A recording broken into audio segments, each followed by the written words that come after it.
Good morning. My name is Michael Conley, and I'm the Assistant Superintendent of Finance and Operations of the North Reading Public Schools.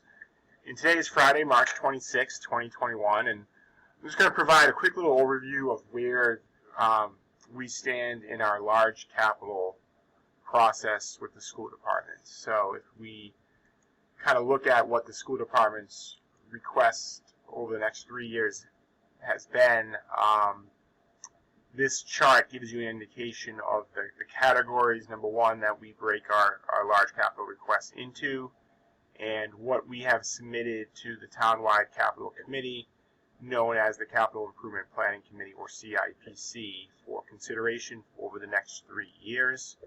The school district does update a 3 to 5 year capital plan on an annual basis. And I'm just going to highlight more focus on the fiscal 22 requests right now, and just give the community and a chance to see what are some of the large capital projects that we are putting forward. So you can see this is sort of a 3-year total request summary chart that we're looking or hoping can be supported by the capital committee.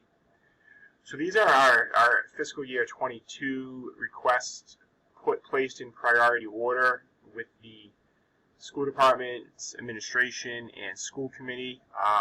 So I think certainly computer device replacements is really an item that we have not been able to have in our operating budget. It is an item that we have received capital funds for in the past, so we have an ongoing request to continue that one-to-one program for now, which has been partly because of COVID-19 pandemic. We've had to expand that from grades kindergarten through grade 12. So this request is higher than what it's been historically, but we are supporting twice the number of devices. So that's an important request, and it's the highest priority. Technology instructional equipment in the classrooms at the elementary school, smart boards, projectors, desktop computers in the classroom, Crestons. These are old and past their useful life, and we're looking to take that smart board with the projector and the Creston desktop device and sort of take 3 devices and replace it with one, and just make it sort of an all-for-one HDMI sort of projecting screen that is also a touch screen and would allow the teacher to cast to it, or through an HDMI cable connect to it. So you take 3 pieces of equipment and you're making it into one. And this allotment would allow us to do about 4 or 5 classrooms at each elementary school. Then when you look at our facility request, we have the paving project at the Little School. This has been a request for the last 3 or 4 years that has not been funded. It's a $100,000 project to redo the main parking lot and address the needs there. So we're hoping that gets funded. A toolcat, which is again a repeat request that has not been funded, but we really feel that's going to really help us with our snow removal and landscaping needs at all 4 schools and campuses. The Little Elementary School's soffits and fascia is showing signs of deterioration and rot, and we would like to address that. And then the multifunction activity vehicle for athletics and performing arts and extracurricular transportation. We have one, and we're looking to add a second vehicle. So all in all, those were our 6 main requests in fiscal year 22. These are the slides that provide a little bit more detail onto each request. But again, the computer, we're Chromebook district, so the $120,000 would support 400 devices that would cover at least 2 grades with some additional books for loaners and replacements as needed. But we feel this is an extremely important request, and it's our highest priority.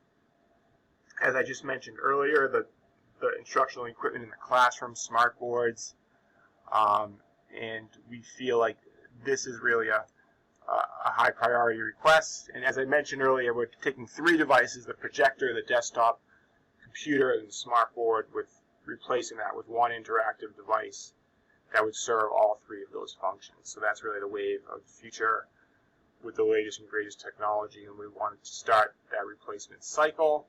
And the need is much greater than the $45,000, but this is supposed to be a one funding source with some additional grants and some gifts and donations that we get annually by the PTO and support groups. We hope to continue to stay on top of the needs, because that's a big piece of the puzzle, with not impacting the experience, certainly.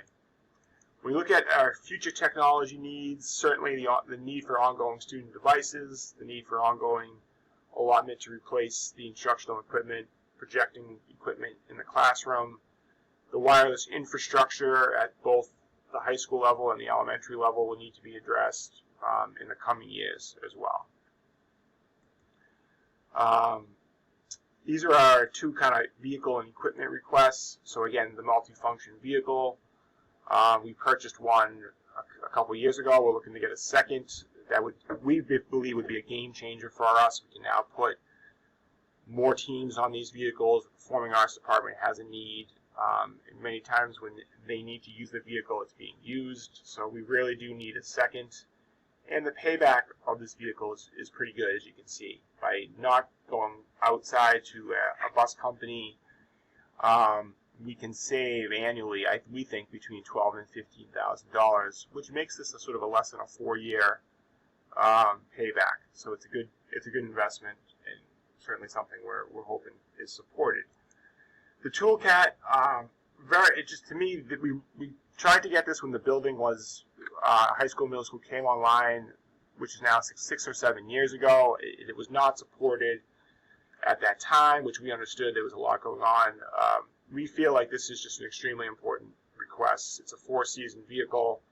It would really help the Building and Grounds Department in a variety of ways, not to mention snow removal, plowing, landscaping. It also has a short payback period of less than 4 years in terms of just manpower and overtime to do some of this seasonal work. Certainly the snow would be a big part of it, but it's certainly a big need. Here's the paving project at the Little, focusing on the main parking lot area, this old playground area to add additional parking spaces, as well as the front loop, but certainly decay and deterioration of that lot, and it does need to be addressed. The facets and the soffits at the Little is the final request. You can see some pictures, you can see some deterioration and some rot in the front soffits of the building, and we do need to address it. And the idea is that we would use sort of a wood alternative, a sort of more of a vinyl product for enhanced durability, and something that would be able to withstand weather conditions much greater than the wood product that's there currently. If you look at our facility needs over the next 3 years, certainly rooftop units at the Bachelor School, the modular buildings at the Hood, and even the Little do need to be addressed. And then we do want to upgrade the energy management system at the Hood and the Little to bring those systems fully online, which would really take our ability to fine-tune and regulate and modulate the boilers and the heating and cooling in those schools to the next level for enhanced ventilation. And that's, as we know, in this COVID-19 environment, so important. So we're hoping that can be, and we may even try to move some of this funding up, because it's an important project that we want to keep on everyone's radar. So that was really has been our presentation to the Capital Planning Committee, and we feel hopeful that those requests will be supported. This is sort of a Capital Planning Committee's process. We received the school committee approval of those requests in October and November. Those were submitted to the CIPC in November and December. CIPC right now is finishing their ranking and approval of those requests, not only from the schools, but from all the town departments. That's supposed to be finished up this week or next week, and then the CIPC will present to the Select Board in April for approval, and then to town meeting in June. So this is really the process that we're in the middle of now, and we hope that we'll receive support of the school department's projects. So again, I hope this gave you kind of an update on where the capital projects requests stand for the school department, and we'll keep you updated as the CIPC as we get closer to the town meeting in June. And if you have any questions, this is how you can reach me. And thank you for your time today. Thank you.